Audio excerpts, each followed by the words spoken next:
In today's video, I'll show you how to implement a simple save system. So if you want to save the position of the character, and we move in there, we click save, and now we move somewhere else. When we click load, the character reappears where we saved it. This is a very simple approach. It works for small games.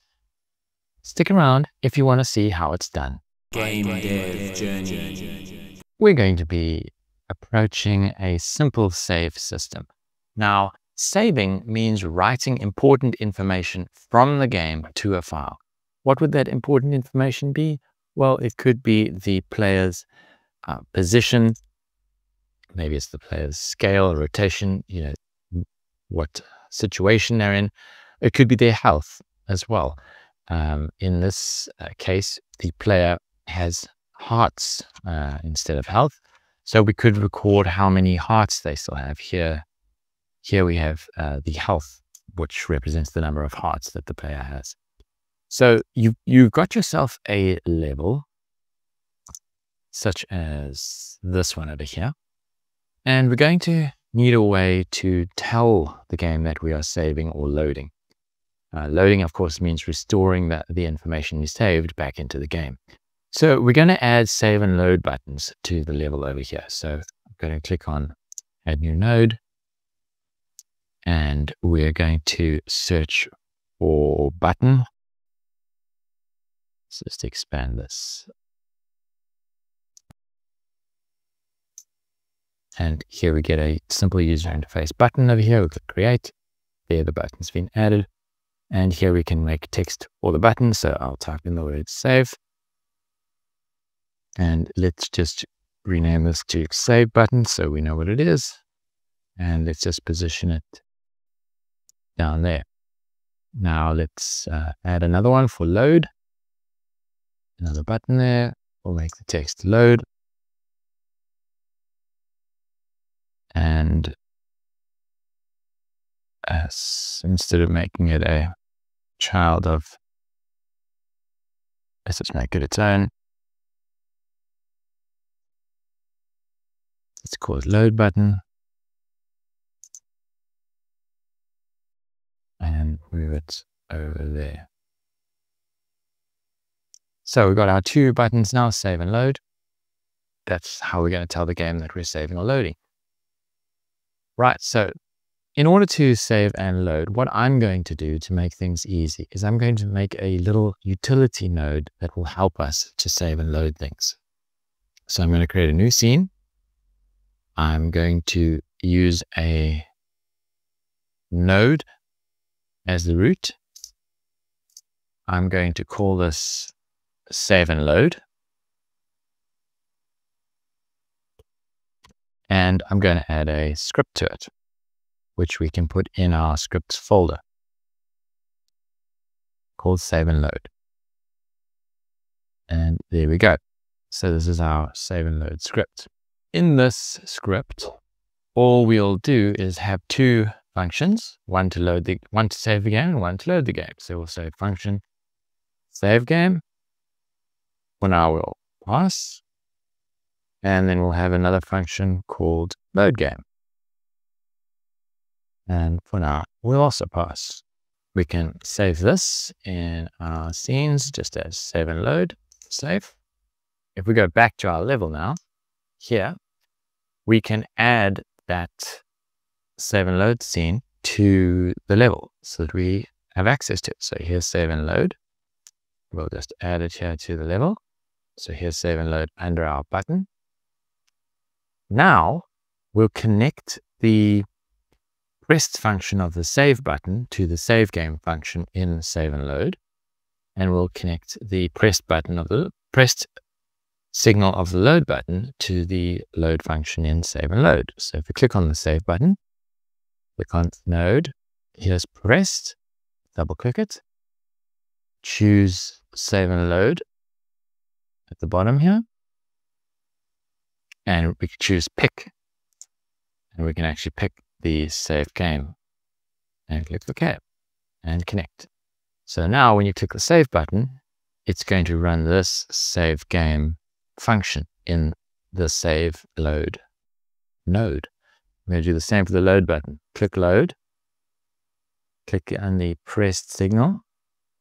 Go and find save and load. Pick. Choose the load game function. Click OK. Connect. So now when you click on the load button, it's going to run the load game function in your save and load helper. To save to a file, we need a new file. Now there's built-in functionality for this. So in our save game method, we can create a variable, which we can call file, and we can make it equal to file access dot open. This will create a new file if it doesn't already exist. We give it a path. Now you could save it in res : / and then provide a file name like save game.data. And that would save it here in the file system. That would save it here in res. The problem with that is once the game is exported for people to play, this project folder becomes read-only, so you can't save to it. So what the Godot manual recommends is that you save it to the user folder, and that'll be in a different location depending on your operating system, but this folder is guaranteed to be writable by Godot. So that is the best place to save this. And of course, we must open this file in write mode. So we go file access dot write. So this will create a new file if it doesn't exist. It'll overwrite the file if it already exists. The file is called savegame.data, and we're opening it in write mode. So now that we have a file to store data, let's try storing the position of the player. Now, since a game usually only has one player, we can make the node name reference unique. So we can right-click on our player node here, and we can say access as unique name. Click on that, it gets this little percentage marker next to it. And now we'll be able to create a variable, an onReady variable using that unique name. So we can now just hold control, drag in and release. We can just hold control, drag in and release, and now we have access to the player. We can store the position of the player in our save game. So we can create a variable and we can call it player position. In fact, we can just store the position directly. So we can go to our file and we can go to store_bar. And what do we want to store? We want to store the player.global position. That'll store the global position of the player directly into the file. And then to make sure that the file actually stores all the information, we must close it. So we say file.close. And that should be saving done. Now we can move on to loading. So when you want to load the file, we need to repeat this, but instead of being in write mode, we need to just be in read mode. So I'm going to copy and paste this line, change the mode at the end to read, which will now open the file in read mode. And then we just go to reverse our procedure from saving. We now need to get the variable instead of store the variable. So we can say our player.global position is now equal to file.get var. And it'll go and get the variable that's in the file and put it in the player's position. And now we close the file again. Close the file, and that should be loading. Done. So let's test this now. So let's save. Let's run the level.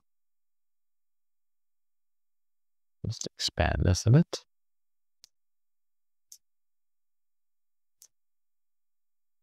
Okay, so here's our player. We can, let's go, so somewhere under this. Okay, and let's click on save. Now let's move away.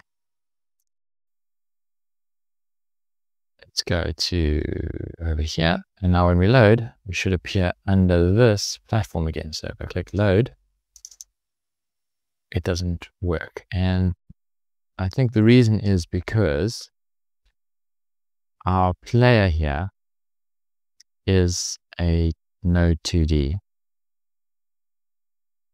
As you can see here, it's a node 2D. It's not the character body 2D. So it's because of the way we've created our player sprite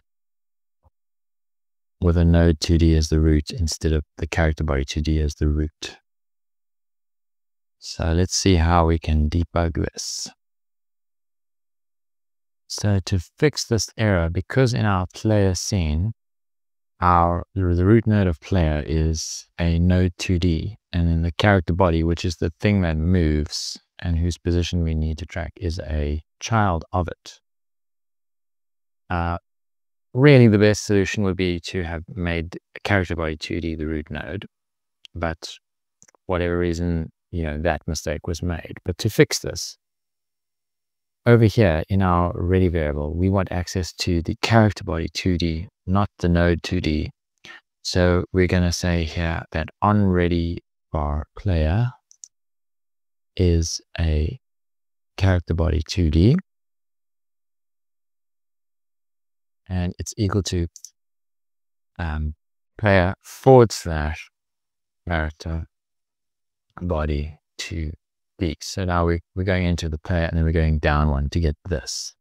Okay. So now we'll be able to save the global position of the character body 2D, which is the thing that's moving around.